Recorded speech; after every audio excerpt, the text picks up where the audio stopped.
Hey, everybody. Welcome back to the JKWD podcast. Hope you are having an awesome day. It is already weeding into February. It's going to be Valentine's Day in between this episode and the next episode. Oh, forgot. Wow, it's already there. Hey, I think next week we were talking about, getting started back up for your goals because, Valentine's Day is right about, if you make it past January, then the next fall off date is Valentine's Day. So yeah, that's usually when we saw the gym empty out after New Year's resolutions. So next week we got that coming up, but we got a great show for you today with Dan Fielding, who is author of The Asset Mindset. We went all over the place. Yes, we did. Got places that nobody was thinking about going today. But first, Kelvin, how you doing? I'm doing very well, sir. Life is good. We actually have sunshine and blue skies today. Woo. Right here in sunny Syracuse. And it's nice because over the previous 3 days, we probably got, I don't know, foot and a half of snow. Sorry. Don't get me wrong. I'm okay with that. And to make it even better, my next door neighbor decided to take care of my driveway for me like 2 days in a row. And I'm like, well, heck, how you beat a deal like that? And I knew about that. You know how I knew? Because every morning I get up and I read Vitamin K Daily. You can too by going to vitaminkdaily.com, getting yourself 4 weeks free. After that, just $24.95 a year. And if for whatever reason it's not for you, you just cancel before that 4 weeks is up. But I think it's going to be for you. I think so as vitaminkdaily.com, philosophical supplements for your attitude, health. Wake up to a daily dose of positive from the Prince of Positive himself, Kevin P. Ringgold Sr. Yes, got you smiling over there. You like the way yeah, it was good. Good. Getting creative. All right. So. All right. So you talk about our guest today, or are you just going to surprise? Yeah. Well, Dan Fielding is a former Green Beret, that's Special Forces. That makes him a military guy. Not anything I was particularly familiar with, but Kelvin's a 20-year Air Force veteran, so he had some inkling of what we're in for. We're very intense, very serious conversation. We got right into it. You have to understand that most of our guests, I'd say 90% of them, we get on and we kind of. There's 5 minutes, 10 minutes of small talk, some of it which makes it onto the podcast. A lot of it doesn't. There's none of that. There was none of that. There wasn't a how are things where you are, where are you? There was none of that. It was, hey, nice to meet you. Hey, let's go. And that was Josh. That wasn't a Green Beret. No. Yeah. Well, I think I picked up on cues that it was, here we go. There wasn't any chatting. Normally I have to wrangle it down into let's start. Yeah, and this was kind of like, okay, well, nobody's talking. Let's start. It was good. It was good. It was a good interview. It was a great discussion. Dan decided to write a book after people were talking to him, and well, you'll hear the story, but he had no intention of writing a book, and he did anyway. He felt that it was time, and the world needed it, and I think you're going to enjoy this conversation. So I'm going to shut up now, and we're going to play some music, and on the other side of that, you'll hear our conversation with Dan Fielding. See you in a bit.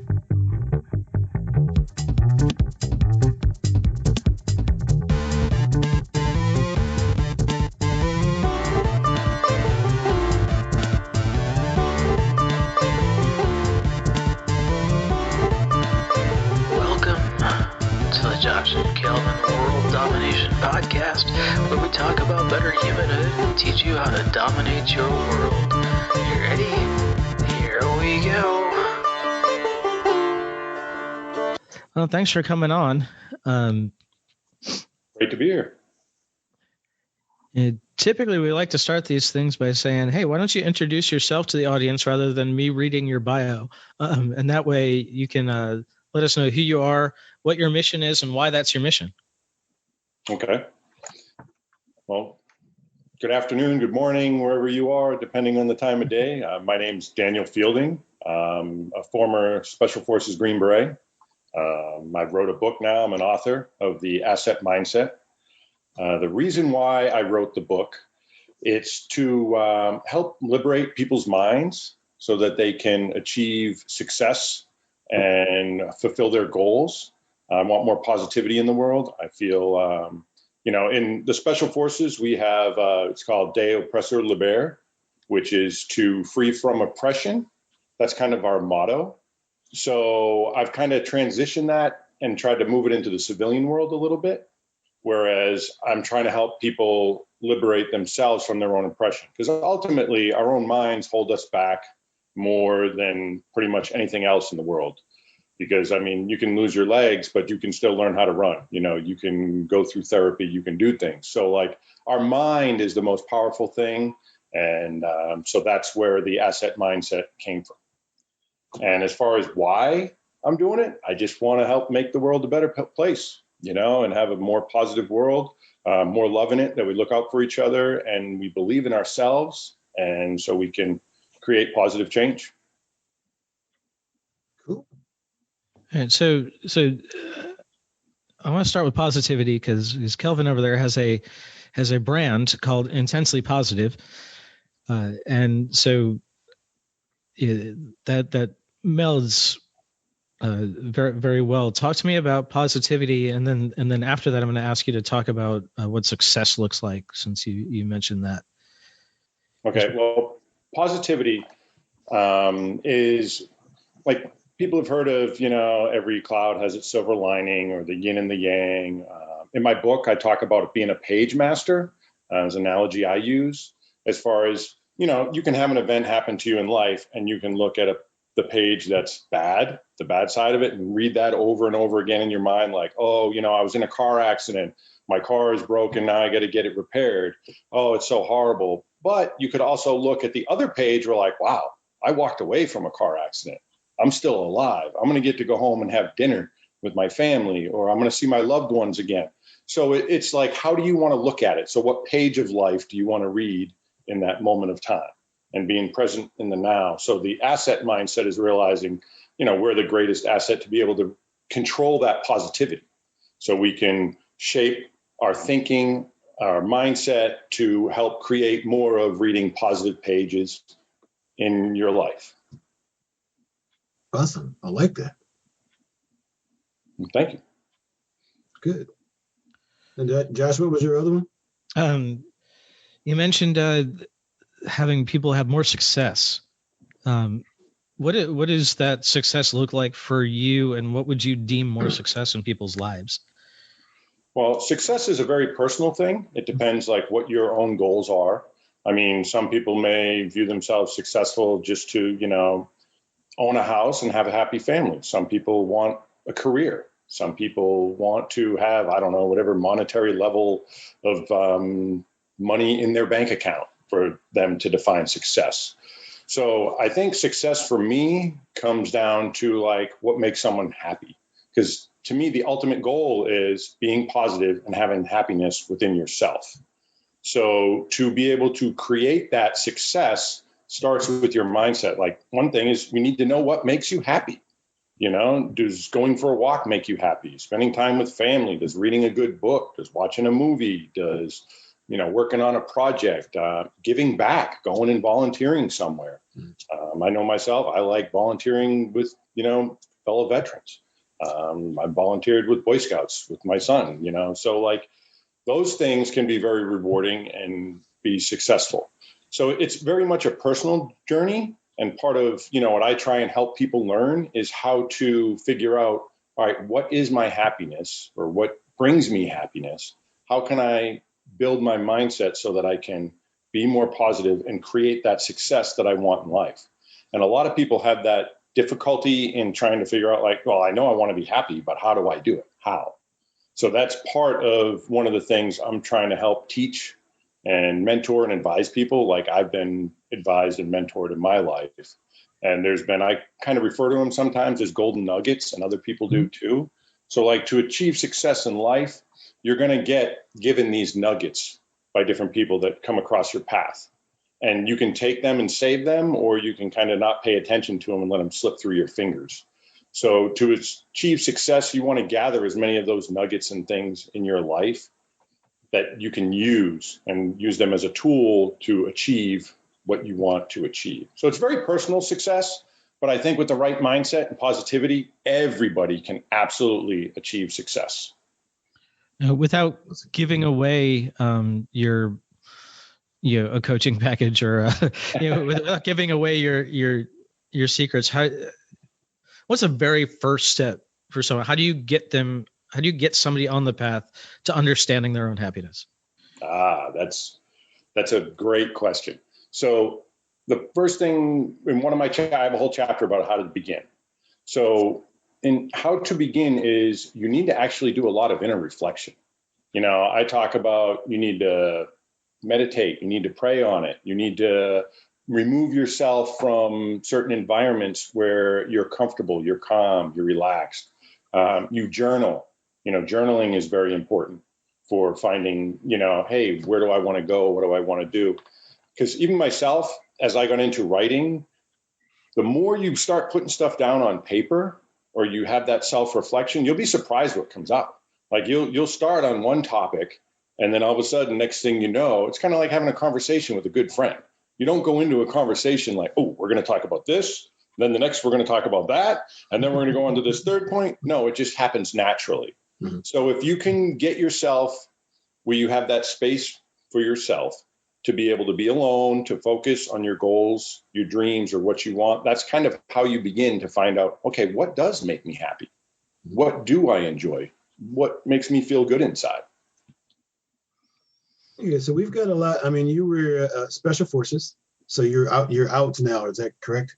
Yes. I am no longer active duty. I'm still involved a little bit with the Department of Defense and training special operations units. Oh, you're a good guy to have as a friend, eh? Maybe, I don't know. My friends think so. Well, there you go. But with all your special forces, because I've known a lot of special forces people, or some of the stereotypes of special forces people, yep. And this is kind of an interesting background to be coming up with a positivity book.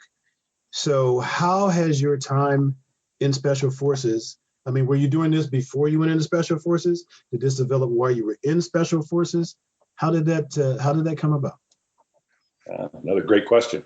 So for me, it started before special forces, but I will say special forces, like say, I had this philosophy and mindset that was growing within me, but special forces and being on an A team or a Green Beret was the fertilizer, like putting Miracle Grow on it. Because I realized that, in the regular world and civilian world, when I was going about my day-to-day life, I would see glimpses of it. When I was in, the Army Special Forces on a Green Beret team, A team, I was surrounded by that. That mindset was everywhere.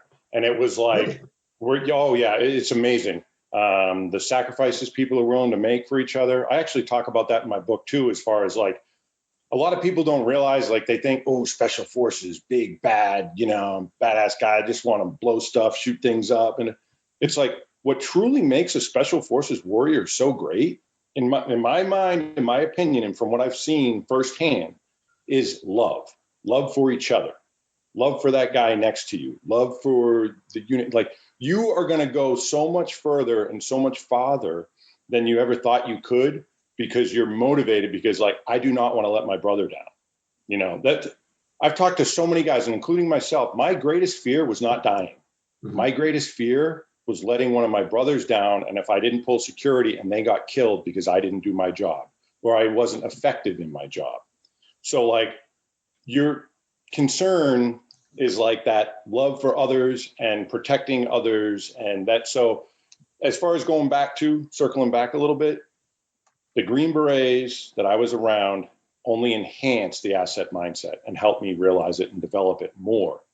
And so that's why I kind of deem it a special forces perspective for achieving success, because I noticed everybody that was successful in special forces had the asset mindset. Now, I've also noticed people outside of special forces have the asset mindset as well, other successful people.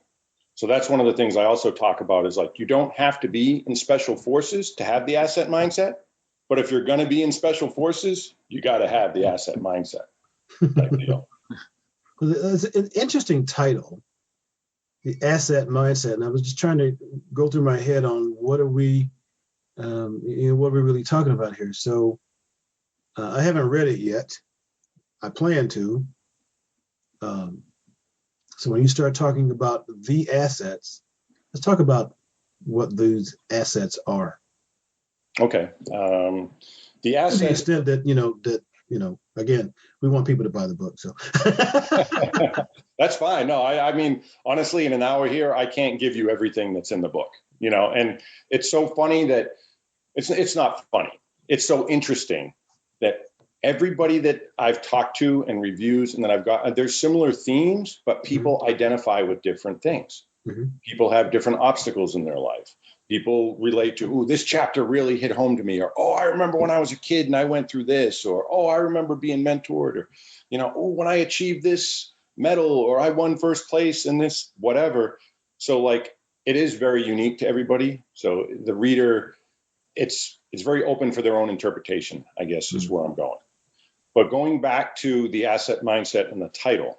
So it's so much involved. And this is why I picked that title, because your mindset encompasses so much in life. And same thing with assets. Like, you can be an asset, having the right tool to do a job, that's an asset. So like, an asset is something that helps remove negativity or overcome something in life. It's a positive thing.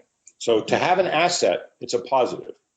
So you want to have positive mindsets, positive things, positive people. Like I talk about asset mindset teammates as well. So these teammates can be lifelong teammates. These teammates could be short-term, like if you wanted to learn how to play the guitar. So that person is an asset. You get a good teacher, you spend time with them. You may spend a year, 2 years, 3 years, but then they're out of your life. But they were there for a reason and a purpose. They were an asset for whatever goal you were trying to achieve. So the asset in the title is multiple things, has several meanings.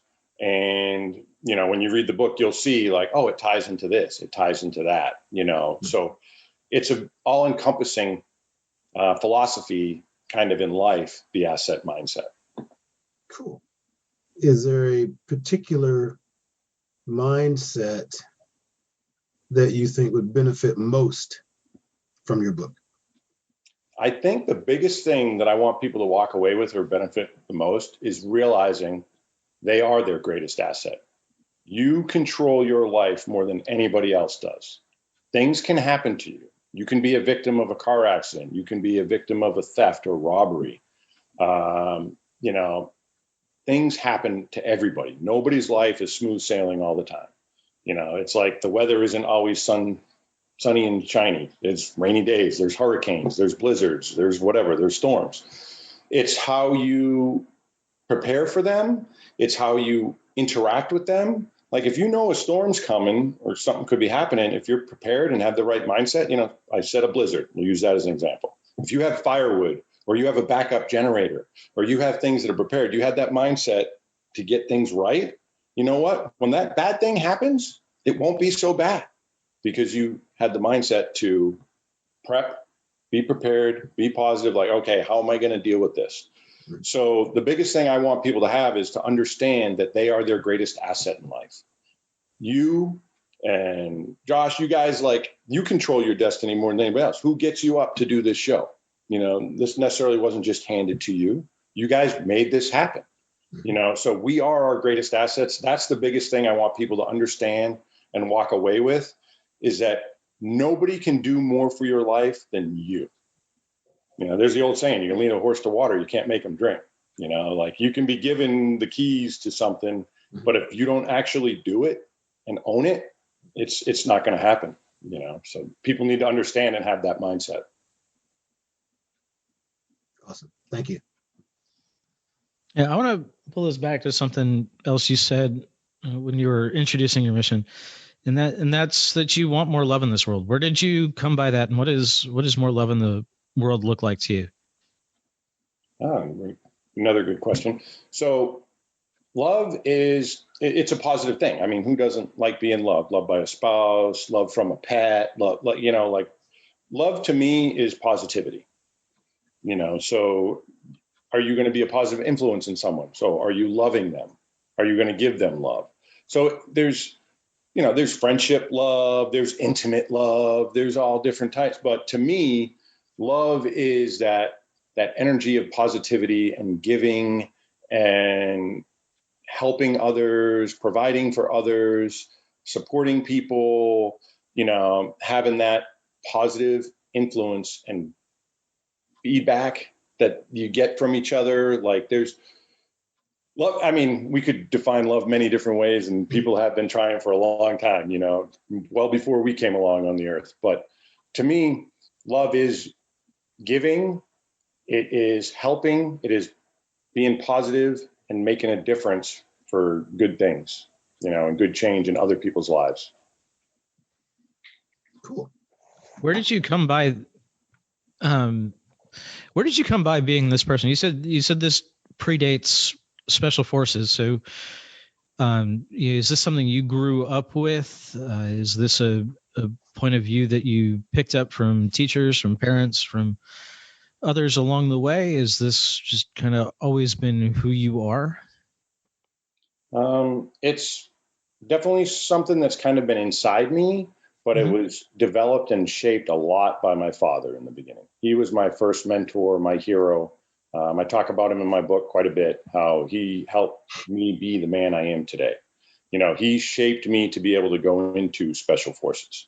I already had a mindset that when I went there, I was able to thrive. So it did happen from my dad and the hard worker, his work ethic, go for what you want, believe in yourself. Nobody can tell you no, but you. When you give up, then actually now you're done and you've lost or you failed. If you never give up, you can't fail.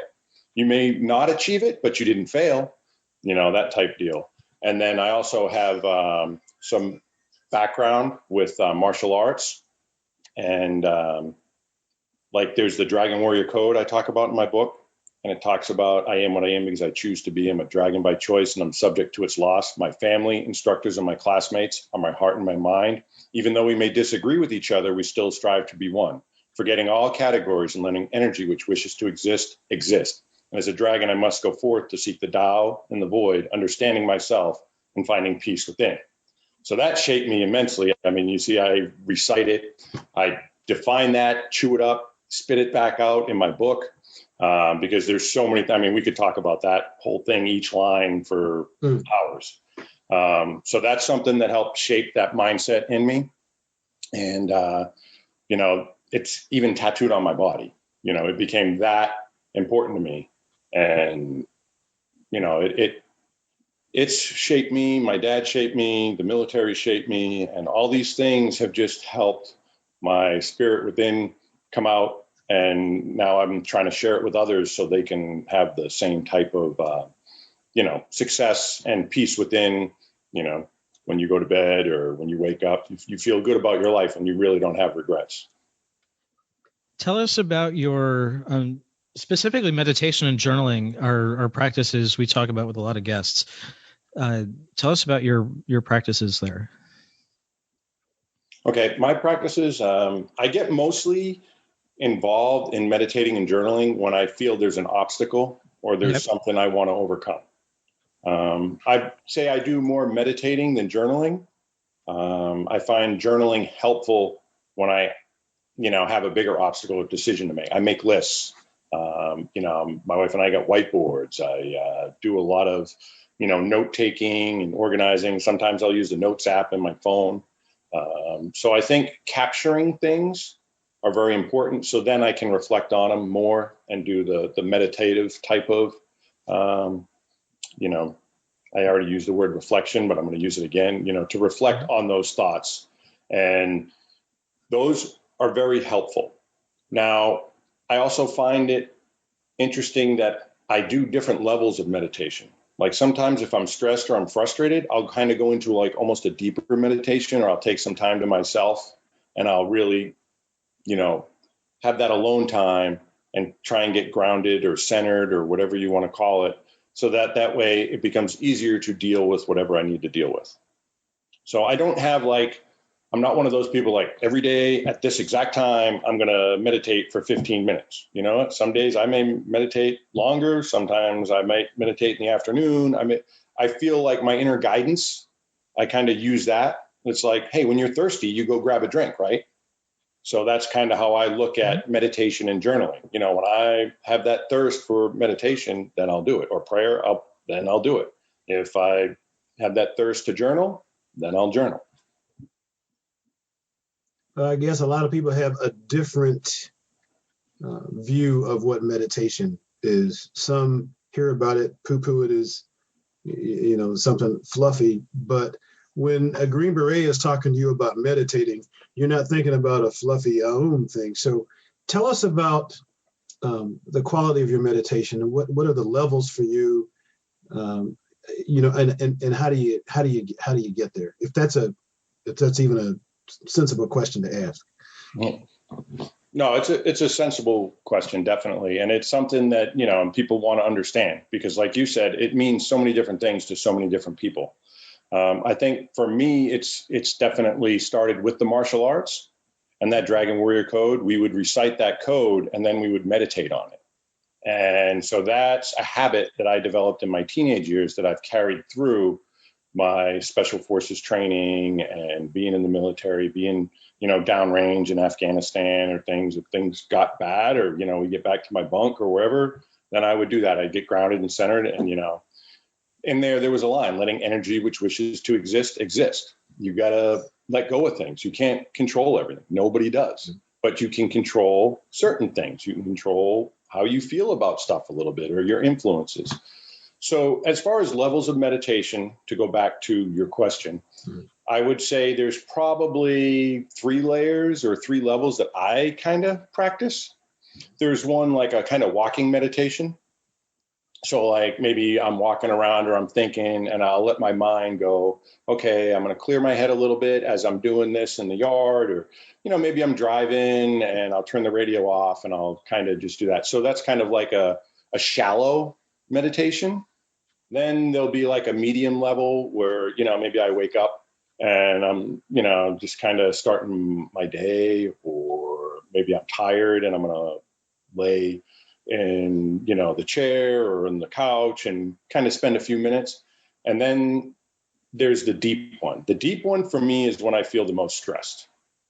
So when there's something that really bothers me, upsets me, even if I'm feeling ill. There was a time I remember I had food poisoning and I went into this super deep meditation to get through it. You know, I was just letting go and I was in my mind so deeply that it was almost like I wasn't disconnected from my body, but I wasn't holding on to the illness and the sickness as strongly. Like if I just thought like, oh, my stomach hurts and the cramping and all this and that. So I took my mind somewhere else. So I focused my mindset and my thoughts. So that's the real deep one, is when you get so far into your mind that you almost disconnect. I mean, some people say you can disconnect. I don't know. I've never fully disconnected from my body, so I don't know. However, I have been able to get to the point where I'm not completely connected, where I'm so focused and all I feel is the pain from my body. I don't know if that's making sense. You know, people say that when they're, you know, they have an injury or things happen, they can kind of, you know, take their mind somewhere else and you don't feel it so bad. And I would liken this to like if you've ever had a headache or been sick and maybe you get a phone call or you watch TV and your mind gets distracted and you're not thinking about that upset stomach or whatever. And you're like, oh, wow, I forgot I was sick. So it's similar to that, disconnecting a little bit and focus. So I hope I answered your question there. I know Yeah, you did well. Does nature ever play a part in your meditation? Yes, absolutely. I love nature. You can see behind me, I know the listeners can't see, but there's a scene with a majestic bald eagle overlooking the mountains. I live in the mountains. I have 60 acres, lots of land. I go hiking with my family, and I love being connected because to me, it's our natural way and being. This modern world and computers and all the different things, like mankind, that's not who and what we have been for thousands of years. This is all new stuff. So if you want to get centered, I think getting in touch with nature is great. I love it. I enjoy nature. I like camping. I like hiking. I have a garden. It's funny. I've had a garden since college. Wow. And, like when I was in college, I'd have fraternity brothers or other people come over and, I'd have lettuce growing, I'd have tomatoes, and they'd be like, "Are you serious?" I'm like, "Yep, that's," I just connect with that. I like it's rewarding. You're seeing life, energy, and things growing, and you nurture it, water it. Next thing you know, you got this ripe, juicy tomato, and they're so much better when you grow them than if you buy them in the store.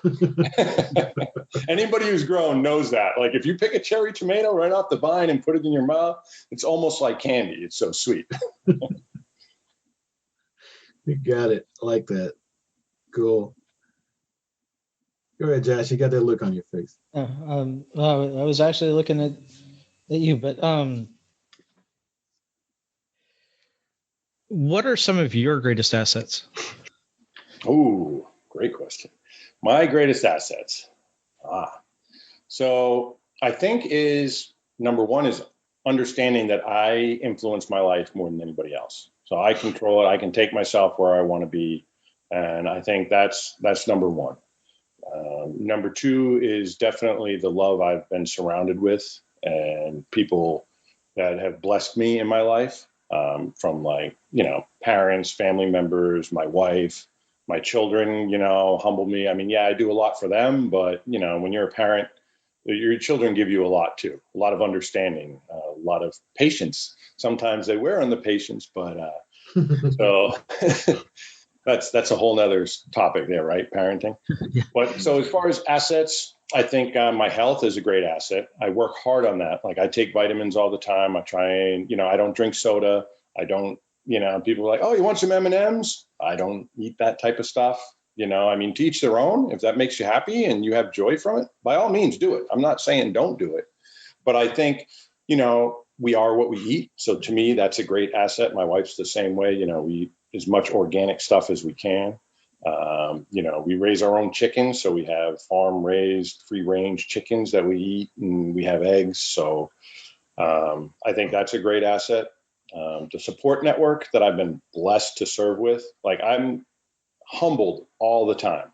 And if people read my book, they'll see like the guys I've served with, amazing. Like I have a friend that was, shot in the face.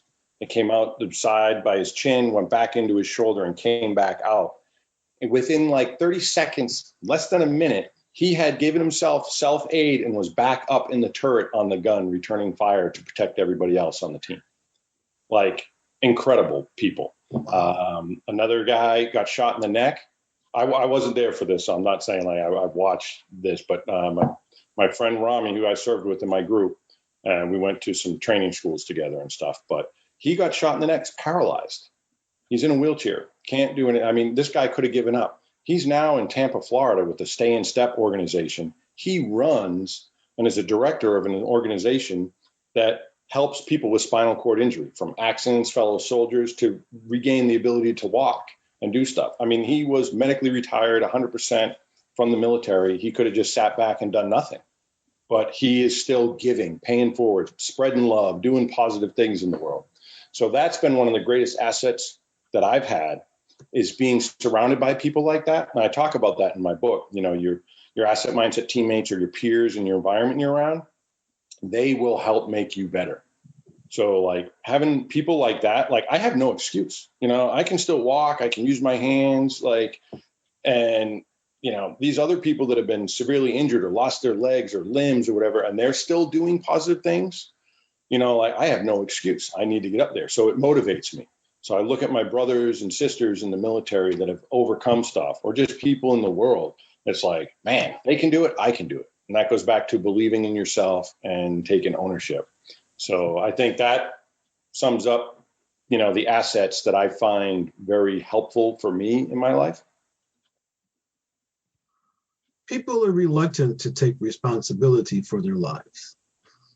Yes, it's always easier to play the victim and be like, oh, I can't because of this. Then the story's over, and you don't have to work like, oh, I can't do that because I don't know how, so then you're done.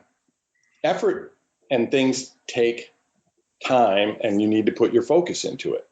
So being a victim is the easy way out, but you're not going to achieve what you want. If you want that dream house, or you want that fast car, or you want, that happy home or whatever, guess what? You need to work for it. You need to go after it. Nobody's going to show up. Like if you want to be a movie star, say you live in a small town, I'd love to be, a movie star or a singer or a rock star, or, be a musician. Guess what? Nobody's going to show up at your house, knock on your door and say, hey, you want to be a musician or an actor? You need to go where the action is. You need to take control. You need to go out and be like, hey, I need to go find out where people are singing. I need to take singing lessons. I need to do this or do that and go get it. Where would you suggest somebody start if that was the first time they understood what it meant to take ownership and stop playing a victim? Okay, the first thing I like people to do is most people that are victims tend to say, I can't. All right, that's something like, oh, I can't do that because, I had a bad car. So, oh, I can't do that. I grew up in a broken home. Or, oh, I can't do that. I didn't go to college. I can't do that because, no. First thing you need to do is get rid of the I can'ts. It's how do I? So replace I can't with how do I? And right now we are so blessed in the time that we live as human beings. You can pretty much learn anything at the click of a button. Like, how do I change a tire? You know what? If I went on YouTube right now and typed it in, or I Googled on my phone how to change a tire, it would tell me what to do. If you want to do this or you want to do that, how do I become a lawyer? Guess what? Search it up. How do I become a singer? Okay, look it up. So we have all the tools there. And I'm hoping through my book and others that are kind of in this movement now, like yourselves, taking the time to help people gather knowledge so that they can have the how do I mentality instead of the I can't. Oh, I'm a victim, or this happened to me, or that happened to me. There was an amazing inspirational video I saw one time that was shared with me, a violinist.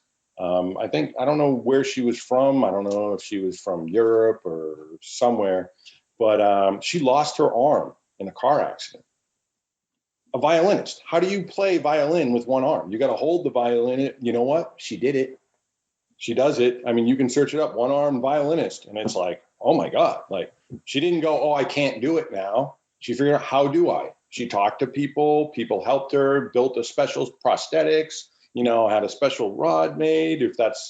I think it's a rod, right? That you put on the violin. Probably a upper neck onto the bow. Yes. The bow, yeah. So you can do it. So for all your listeners out there, get rid of the I can't and get the how do I and start being positive. You can. It's going to be tough sometimes, but you still can do it. Yeah, I heard a book recently that I hadn't heard. Marie Forleo, I guess. She put out a book, Everything's Figureoutable. Everything is figureoutable. So that's huge because it's so easy to give up.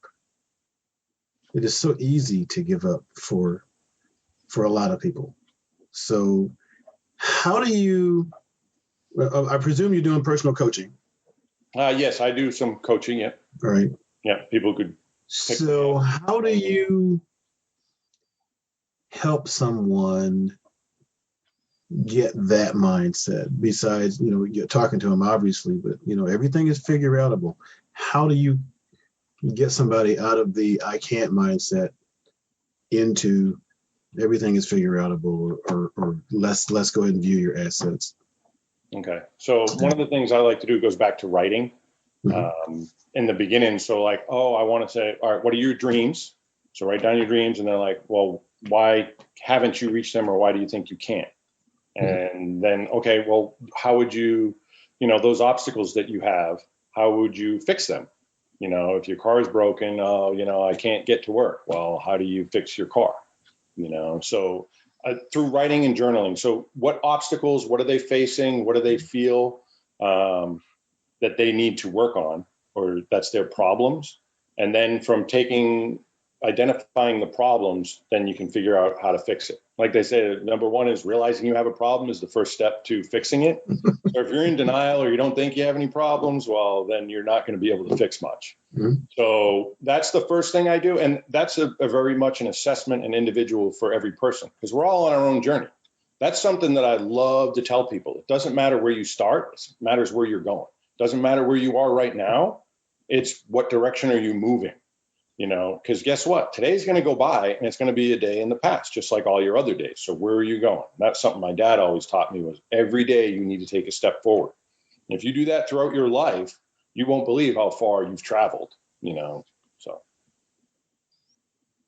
And that can be a big or small start, right? So, I'll relate a personal story. I grew up in a house where, my dad always joked, if you hand him a screwdriver, he drinks it. So you can imagine which one of us was handy. A couple of weeks ago, I turned on the shower, and the knob just started spinning. Water was coming out, and I couldn't do anything about it. So, of course, my first instinct was to call a plumber. I said, well, we can get out tomorrow about 1. Like, okay, well, I can't really let this run for a day and a half. Like, okay, well, make that appointment, and I'll call you back if I can cancel it.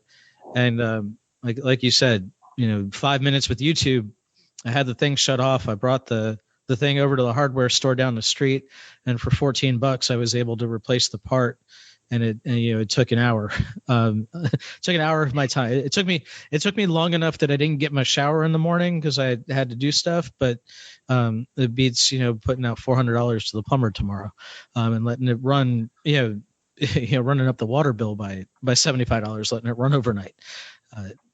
It just, even those small things, it doesn't have to be losing an arm. No, absolutely not. It doesn't have to. It can be a very little thing to start. You are 100% correct. And I think that's where you can make the most changes. And what you just talked to us and shared with us is a great example of having that mindset of like, guess what? You own the problem. At first, you defaulted to your norm, like, oh, plumbing's broken, I'm going to call a plumber. But you know what? Who's your greatest asset? Who was able to fix it the best for you and the fastest? You took some time, you figure out, how do I? Instead of, I can't, I got to call a plumber and get someone else. No, you owned it. You fixed it.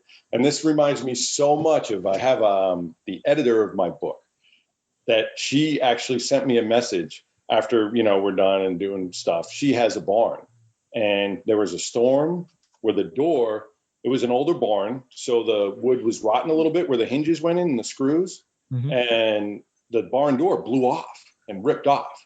And she's like, what do I do now? I got to call a carpenter. And she's like, wait, no. Instead of, I can't fix this, I got to how do I fix it? She goes, I sat down for about 3 to 5 minutes looking at that door and going, all right, how do I? And then she goes, wait a minute, it's a rectangle. The door's a rectangle. It's a wooden barn door. If I flip it over and make the top the bottom the top, now the side where the hinges are is not all rotted wood with old screw holes. That's all fresh wood. I'll just screw it. She flipped the door over. She said, I just used the asset mindset. I fixed my barn door all by myself. I didn't have to call it. She was like so excited. It was great. I was like, Alice, that's awesome. I'm so happy for you. So like those little things that you were talking about there, John, absolutely. And that's where you're going to start to see the effects of having that mindset where you own it. And those little things add up. And then that becomes your norm. Instead of reaching to someone else for all the answers, hey, I can go within and I can create the solutions or solve these problems myself, maybe with a little bit of help, maybe a little research, but I can own it and I can fix it. Right. Yeah, that barn door thing might have tricked me up a little bit. Hey, I was super proud of her. I was like, that's wonderful news. You know, she goes, it was good. It was good. So, What made you decide to write a book? Great question. Because I had no plans of being an author. It's one of those things, inner guidance. And then, you know, I always talk about listening to people, and you should be a listener.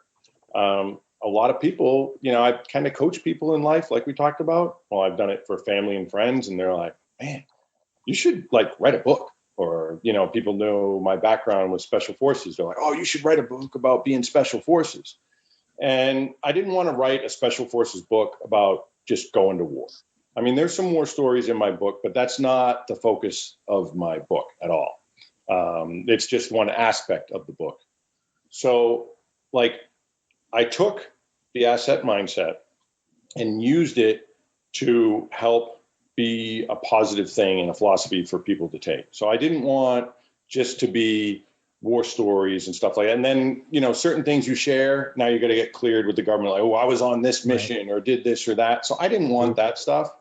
And I wanted it to be a book that would help as many people as possible. So then I started doing the meditation, reflecting, journaling, writing stuff down. I mean, like, all right, where do I want this to go? And listen to my gut and my inner guidance, and was like, okay, I can probably help, you know, people the most by sharing things that I've learned in my own life, lessons I've observed, things that I've observed people do to overcome incredible obstacles that, you know, you wouldn't think was possible. I mean, I watched a guy run 2 miles on a PT test, a physical therapy test. Yeah, I mean, physical fitness test, not PT, physical therapy. Sorry about that. To like be in special forces with 2 broken feet. He ran it in like 12 minutes, 32 seconds with 2 broken feet because he had his mindset like, I am doing this. Yeah, I've never. So those type of things, like overcoming stuff, those things, I was like, man, how do I help other people be able to do these miraculous things to achieve something that they want or a goal? Like his goal was to be a Green Beret so much that he overcame running with broken feet to make it happen. Then they let him heal and do whatever, but he made it happen. You can read more about it in my book. Wow. But so that's what I guess started me with I'm going to write, because there was a lot to share. And I think the time in the world, that the way it is right now, with, you know, a lot of people feeling down and out and limited. Oh, I can't do this. I can't go out. So I was like, you know what? Timing seems right, guys. I'm going to listen and I'm going to put it out there. And it's been incredible. I mean, I'm shocked that I've got pretty much almost everybody who's reviewed my book has given it 5 stars. You know, I'm like, if I look on Amazon and I see all those stars lit up, I'm like, wow. You know, and I've never formally went to writing school. Now, I did study on how to be a writer, you know, before I started writing, but I'm still shocked. And it's an amazing thing. And, you know, life will reward you when you take risks or you put yourself out there and you're doing the right thing. You know, you will be blessed. How did you come up with your message, specifically stripped down to the asset mindset? That's one of the hardest parts of starting a book, starting a major project like that, is to find really what is the focus. And you know, I hate calling it a punchline, but that's what it is, right? It's we think of punchlines as the end of jokes, but it's really the line that punches you in the jaw, right? Is the thing, and that usually has to come first. So where did the phrase hit you? Okay, the phrase hit me because it was the theme. So I started doing like, what am I trying to accomplish? Mm-hmm. You know, so I talk about backwards planning too. Like, what's my end state? I want people to have a more positive mindset. Okay, how do they do it? Well, they do this, this, and this. Or what type of attributes or assets do they need to be able to create this mindset? So then it was kind of like, okay, my theme is having a positive mindset and getting assets to help you have that, the asset mindset. So it's something that just kind of came from working on the theme of the book or the goal of the book or the intent, or like you're saying, the punchline. So like I've had other people now ask me like, hey, how do you get started? You know, people that want to write or feel drawn to become an author. They're like, how do you do it? You know, a lot of people say just sit down and start writing. Yes and no. I tell them, what is your goal that you want to write about? You know, and then this is how I did it. What I learned from studying about writing is you get your theme. So my theme was positivity and reaching goals and success through having the asset mindset. So then I was like, okay, what do you do when you have the asset mindset? You overcome obstacles, you put yourself in positive environments. So I tell people like, find your theme, then write the bullets down, which would, your bullets can turn into chapters or whatever. And obviously during the editing process, it's going to, you know, change and move a little left, move a little right, to the front of the book, back of the book, whatever.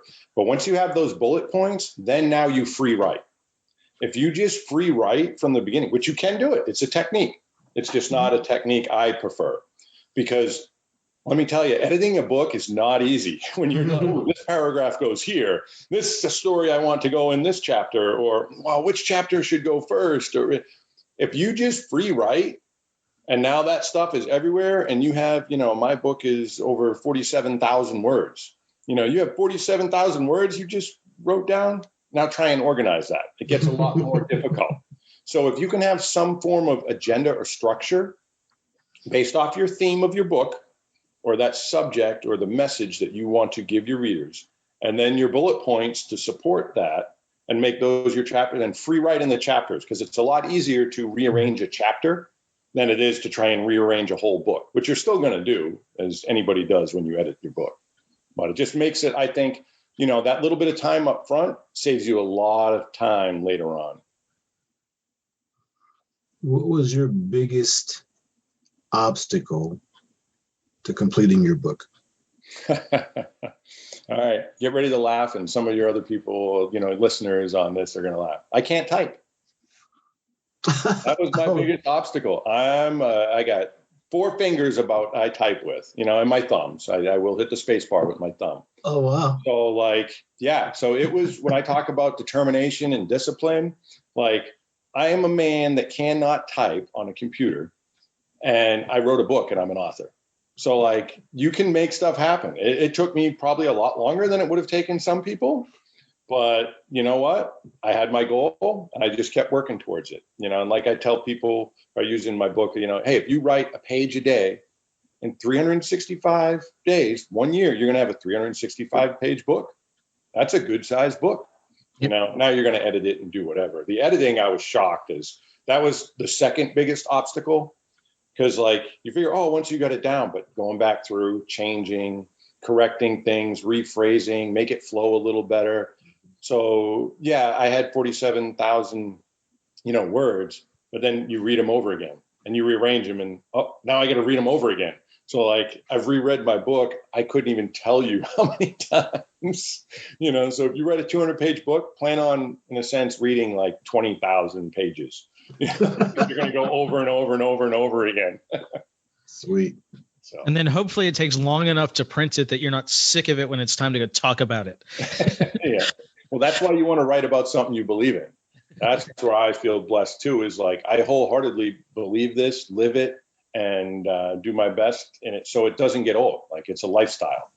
You know, we even talk and joke about that in the Special Forces community. Like, you know, being Special Forces isn't something you just do once. Like it's a lifestyle. You live that way, you know. So that's kind of where I'm at with the asset mindset. So I could talk to you guys forever, or anybody else. Like it doesn't bother me, especially when it's positive, you know, conversation where we're helping people or we're creating change and, you know, having good effects in the world. Yeah, Special Forces doesn't seem like it's one thing you take out your clipboard and you're like, oh yeah, check that one off. Okay, next. Yeah, no. Yeah.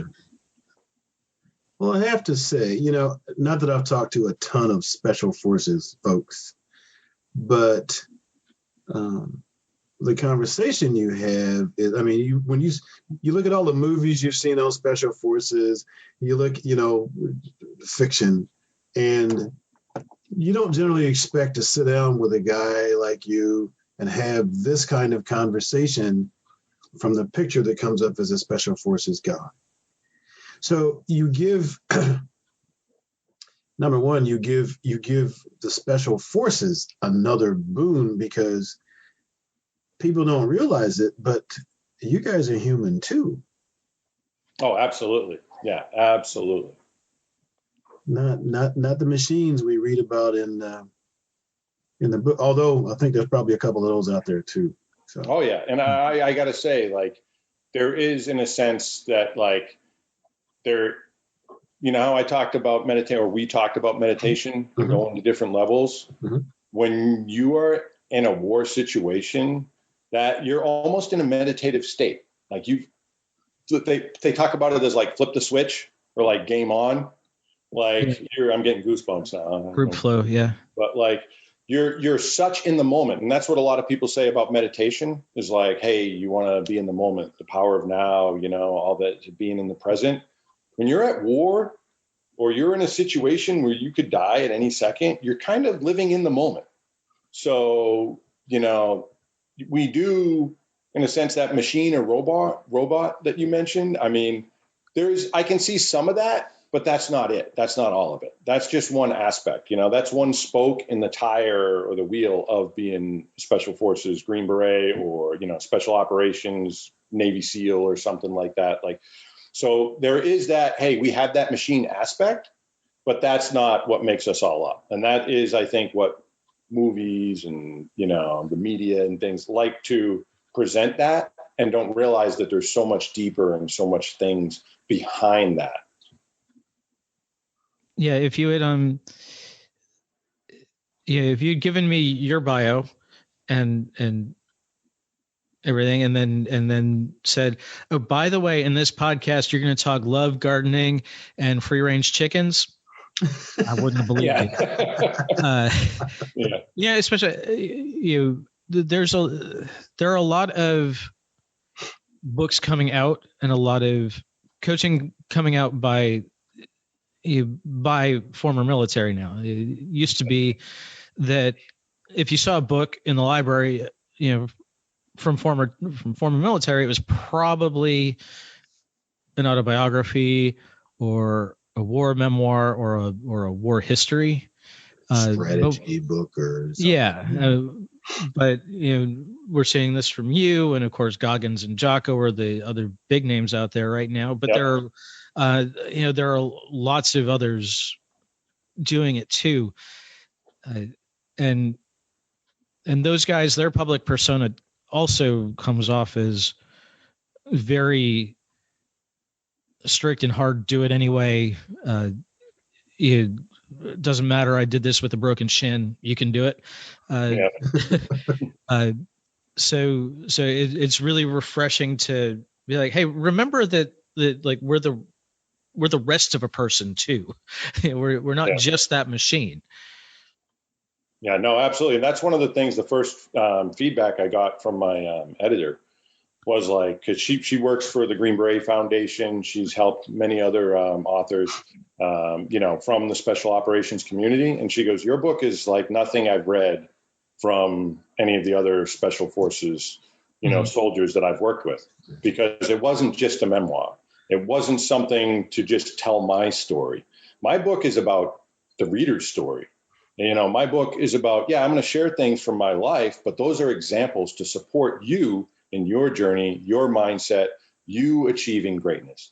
I think what gets lost with some of the other special forces or special operations community and is that, like you were saying, like, oh, just suck it up and drive on, you know, embrace the suck. And yeah, we do that. But you know what? Not everybody's built that same or has had all that, that development that we've been through and the training. And, you know, how did we get that? You know, they say, how do you make steel harder? You forge it by fire. You know, like some people haven't had those exposures yet. So what I'm trying to do in my book is to take civilians or even vets. Like I just had a vet that read it and sent me a review last night. That was unbelievable. You know, he's buying it for everybody in his business because he wants everybody to read it now, which is amazing. But getting back to, you know, it can still help veterans, but civilians or people that haven't had those hardening moments and haven't been forged by fire, I want them to learn that you can do it, that you can have the asset mindset. You can have a special forces perspective, even though you're not special forces. These are things that you can grow and develop. You may not be at that same level, like, hey, I can learn to play a guitar. I'm never going to be Jimi Hendrix, but you know what? I might be able to play some of his songs, so I can do things like the reader. You can do stuff and achieve things. So that's what I want people to get from my book. And that's what I think makes my book a little different, is I'm not writing to just beat my chest and be like, I was a Green Beret and, I did this, and whatever. It is written to the reader. It is written for the reader. It's written for people to grow and develop a positive mindset so that they can obtain their goals, achieve what they feel is success in life. They can have happiness, and they own their life. This book came out as we're recording about 4 months ago. What have you learned about yourself, and what have you started thinking about for your future since this book is out there now? But it's out there, which means it's done. Is there something next yet? Yeah, that's a great question. There's multiple parts there, so I'll start off like, what have I learned about myself? I learned that it's a little uncomfortable putting yourself out there. Like in the Special Forces, we have a thing that we say, hey, quiet professionals. So I, never was one to like, hey, look at me. And I've had to embrace that. Like putting my book out there, doing stuff like this, talking. Like I have no problem one-on-one or in front of a bunch of students, or, when I'm training other military, being up on a podium, talking to people. But, I didn't have Facebook before. I didn't have Instagram. Now I'm on Facebook. Now I'm on Instagram. I'm doing this social media stuff. And I never did that before, and there's always going to be the people that are going to say this or say that, and whatever, that's their business, and that's their own in their life, and they can focus on what they want. I've just learned from myself, the biggest change is, wow, I'm out there now and I got to embrace it. And you know what? There was something that really helped me and gravitated to me is like, don't be afraid to shine your own light, because that will give other people the encouragement. Like I've always had confidence within myself, but I didn't want to be like, hey, look at me and look what I can do, or I can teach you this or that, and be showy, And I had a friend of mine go, stop being so humble. Like you've done some great things in life. You've accomplished stuff, that's not being conceited or cocky. You're just helping others. So by you being the light out there or being a positive person, it can help build up other people or give them the confidence. So now I've taken on that role. So that's something that's new for me. Like I was never like, hey, I'm going to be the light to shine on all this. Well, I've kind of taken on that role more now. So that was the first part of your question, as far as how have I changed. And then what was the second part again? Is there something next yet? Are you looking forward to a new project yet? Yes, there are some things being talked about in the works. Okay. There is another book that's been discussed a little. There's been some thoughts and journaling done down on it. I'll give a little sneak, I guess, is the theme, I think, is going to be the asset mindset. The struggle is real. I don't have a timeline, don't have any dates. It's in its infancy, but from working and talking to people, like, everybody's like, oh, it's great, you have this positive mindset. But no, I still have to work on it. Everybody has to work on it. It's not something like, oh, you're going to read this book and now, voila, all your problems are gone. It'll give you the tools to tackle these problems and obstacles in your life. But the struggle is real for all of us. Every day we got to get up and we got to face something. I got back from, California, working with some special guys out in California. I get back from the airport and my truck battery's dead. You know what I mean? Because I live in New England. It's freezing cold. It was sub-zero temperatures. The battery froze because it was sitting so long in the windshield, whatever. And it's stunk. I traveled all day flying from San Diego all the way across the country, Get back. It's late at night. I get out to my truck and the battery's dead. So the struggle is real. How do you stay positive? You know what? You just do the best you can. How do I fix it? Well, there was a phone nearby where someone would come and call and service the parking lot there. They jumped my truck. I didn't turn it off all the way home. Got home, bought another battery, put it in the next day. How do I fix it? So, you don't sit there and whine and complain. You embrace where you're at, and then how do you make it better? So there is the talk of another book. There's also a talk workbook. And then absolutely, the coaching and speaking events. I'm in the talks right now about giving a speaking event and doing something, similar to, obviously I'm not at Jocko's level yet, but maybe someday I can be halfway there or whatever, or who knows? We don't know what the world has in store for us. We just keep pushing forward. Maybe it'll blossom into something that big. So we shall see. But speaking events, another book at some point, that's all in the future. More podcasts too. Is there anything that you would hope to talk about that we haven't gotten to at this point? Actually, this has been a great conversation. I'm enjoying your podcast immensely.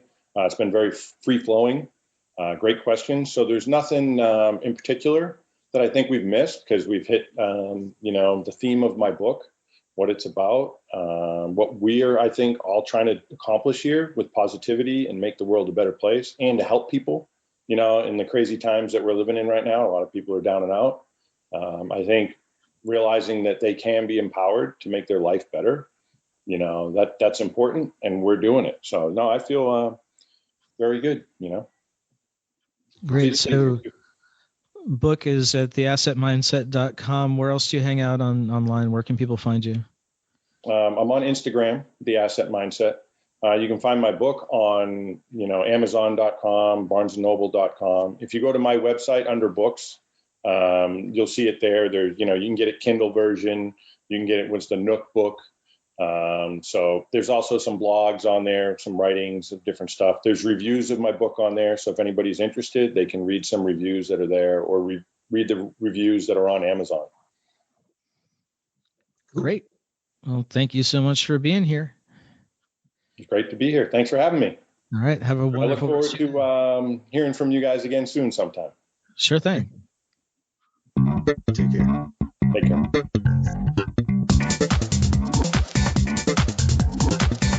Hey, thanks for listening. Show notes and more at jkwdpodcast.com. Don't forget to subscribe, leave a review, and share with your friends, and we will see you next week. Bye.